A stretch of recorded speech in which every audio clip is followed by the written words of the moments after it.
Hello, Drunky for 19600 here. I'm actually leaving for vacation today, so I won't be back for like over a week, but I wanted to get one more video in before I go because I owe you guys that much. So, real quick, let's talk about you forgot your floaties, and I actually watched this episode twice in a row because I'm kind of in a hurry.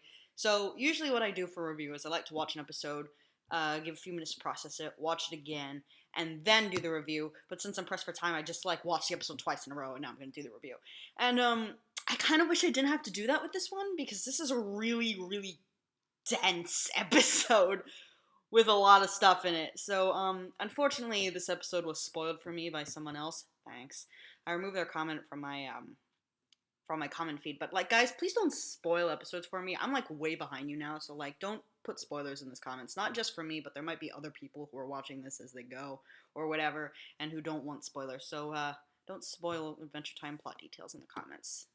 Um, at least not ones that don't include where I am in the reviews, because where I am in the reviews usually directly correlates to where I am in the series. So anyway, there's a lot of stuff I want to talk about with this one. First of all, this is the first time that we've seen Betty again since Betty. And actually, no, that's not correct. This is the first time we've seen her since her cameo in Jake the Brick. Now that episode had a lot of cameos, but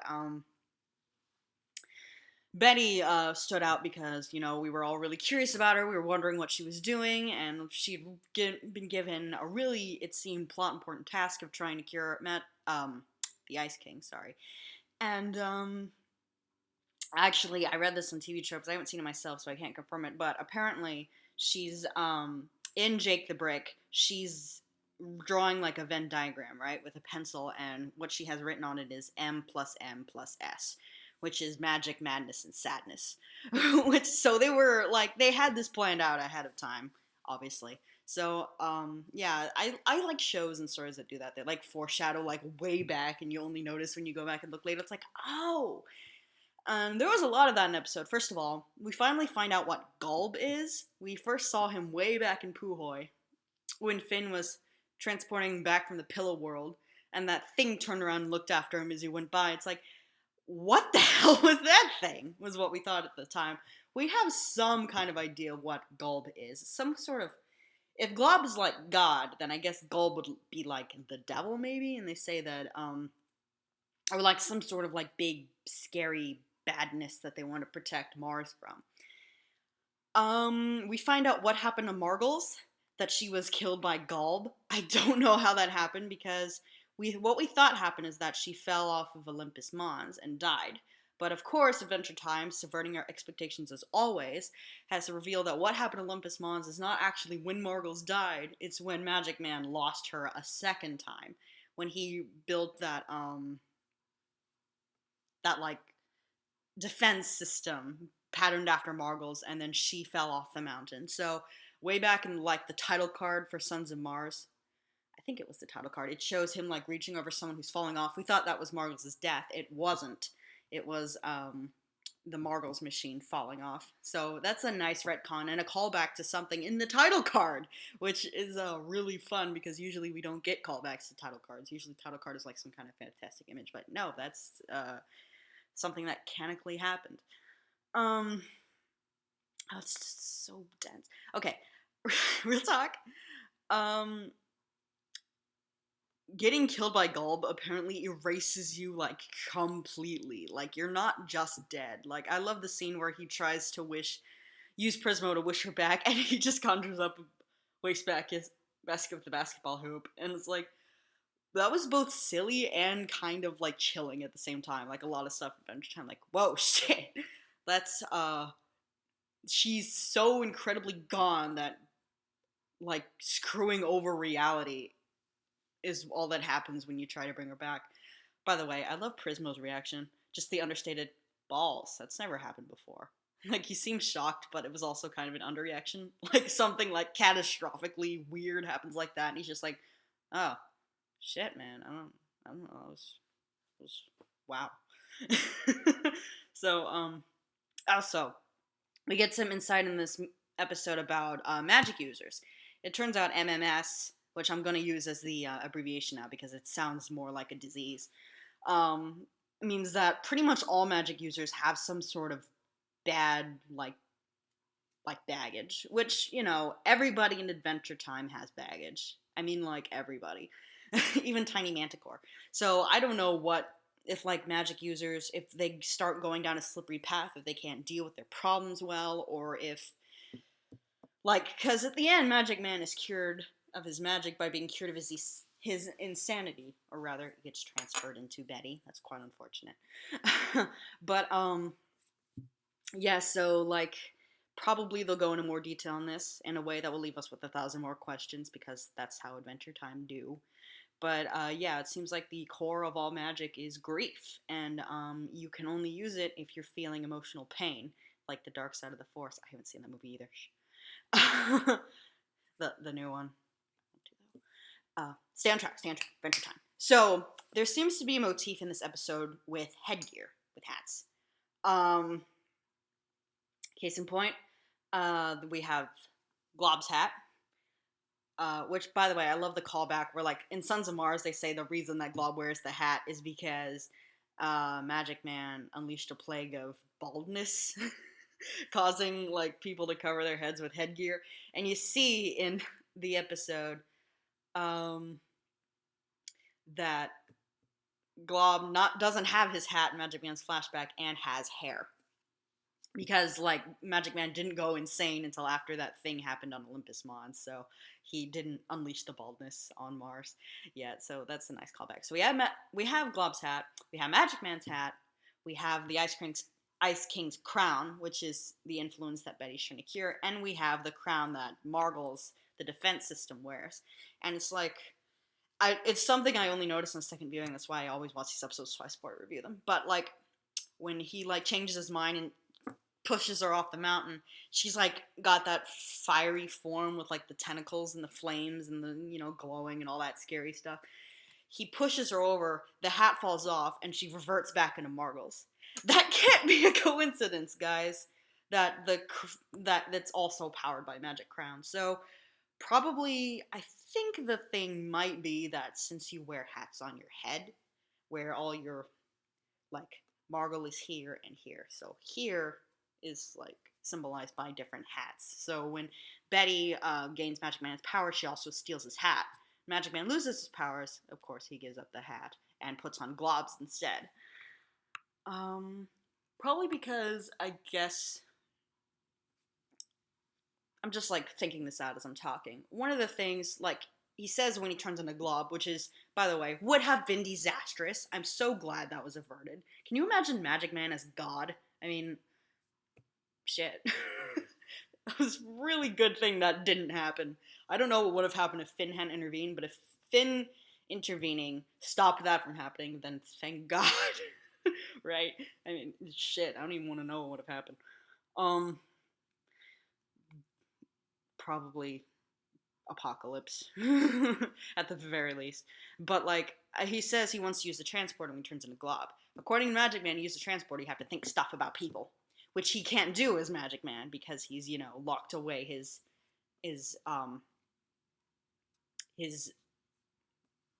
negative mojo underneath the pool with the crab at the bottom, which is what the crab is, I guess. There's, like, so much symbolism in this episode. It's like, you could probably write an essay on this episode. Like, honestly, I could probably have written my final a couple weeks ago just on this episode. But, so, I forgot where I was going with this long train of thoughts. Oh yeah, so when Magic Man puts Glob's hat back on at the end, it's probably, like, how he's able to, like, come to terms with and accept his grief since his misery is gone. I don't know if he, like, that means he just forgot about people or if he's just okay with it, but I'd like to think it's the latter. I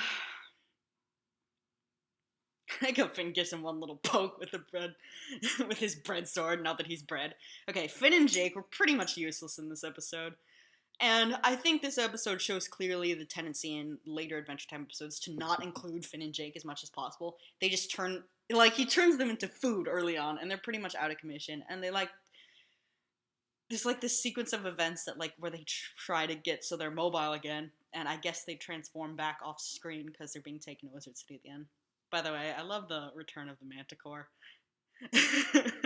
I don't think he was as funny as the first time, but I do like how he was He's like, you put some sort of hostage syndrome on me. So he's got Stockholm syndrome from Magic Man. I don't know why that cracks me up. Oh, and I like Magic Man is hilarious as always. Like when he puts him on the shelf, it's like, you can watch over my house for the rest of forever. It's like, damn. I really thought he was gonna eat them. Like there's one point where he holds Finn as an egg really close to his mouth. It's like, please don't eat Finn, but he didn't eat Finn. So thank goodness. I was like, because he did a thing where he turned the deer into the telescope and he just drops it on the ground like, you're welcome. But that deer was established to be the same deer from No One Can Hear You, which means that deer was crazy evil. So, like, maybe that's, like, a sign of, like, some sort of innate goodness in Magic Man that he didn't eat them, or that he only leaves people in incredible, incurable fates when they're can't be fixed, but probably not, since he didn't really plan to turn Finn and Jake back, so never mind. What else? God, there's so much I do. Oh, okay, so when Simon comes out of the pool at the end as the crab, he mouths something to the audience, and you can't read what it is. But I wondered if you could tell what it is from your mouth movements. Turns out you can, because what he's actually saying is, you forgot your floaties, like, silently, which is the title of the episode. So, yeah, probably a sign of how Betty went too deep, thinking that she could control something that drives so many people batty. It's a little bit arrogant on her part, and she paid the price for it, but we'll see what happens now. Probably something really interesting. I wouldn't dare predict what's going to happen. I've never, ever been able to predict what's going to happen on Adventure Time. I don't think so. Maybe I have, but I can't remember. I don't think so. Because this is a show that keeps you guessing. A few lines I like. First of all, I do like where he talks about we'll test your theories is. Like he mispronounces theories as theories is. It kind of reminds me of this thing that bothers me. Like a lot of internet reviews where they think that the plural of series is series is. It's not. The plural of series is series. Stupid English language. But anyway, whenever they say, I've been watching all the series is, it's like, shut up! It's not a word. So that's what that reminded me of. I also like Finn's line of, I got a bad feeling in my fat basket. Like, I like paused that line right there because I wanted to focus on something else and I was like, wait, fat basket? Like, it's such a, like, Finn has accepted that he has a paunch. It's, it's fine. So, we never did find out what happened way back on Mars when he knocked over the defense system and, like, it, did Glob come? Did Glob come? Did he not? Will he come again? Who's gonna protect Mars now? If there's no Glob or Magic Man, well, there is a Magic Betty, but, I don't think she's interested in Mars. I also do like Betty's laugh right before she teleports away. It's like, it sounds really tortured, and it helps that even though she laughs, she's not smiling. So, like, she looks bad. So now both members of the couple are insane, but, like, I don't know. Like, I said way back that I believe in Betty, that she's gonna fix Simon, and I still do. I think she can do it. I feel like she's gone too far, that this is a setback. A major setback. But, I don't think, there's no way this is the end of the story arc, so we're gonna see what happens next.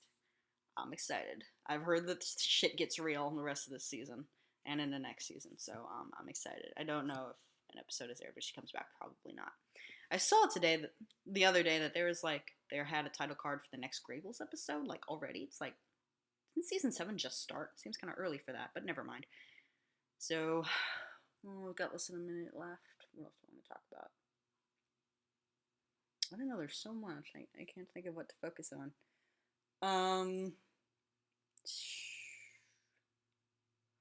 Okay, so, yeah, I mean, I can't think of anything. So I'm just gonna go ahead and end the review here. If you guys want to talk about this episode, and keeping in mind that I haven't seen the rest and you have, the rest of the episodes that have aired, please comment. I probably won't get back to you for over a week, but I will get back to you. I really enjoyed this one, and I'm really excited to see where the show's going to go next. So, Dragon Keeper 96600, signing off.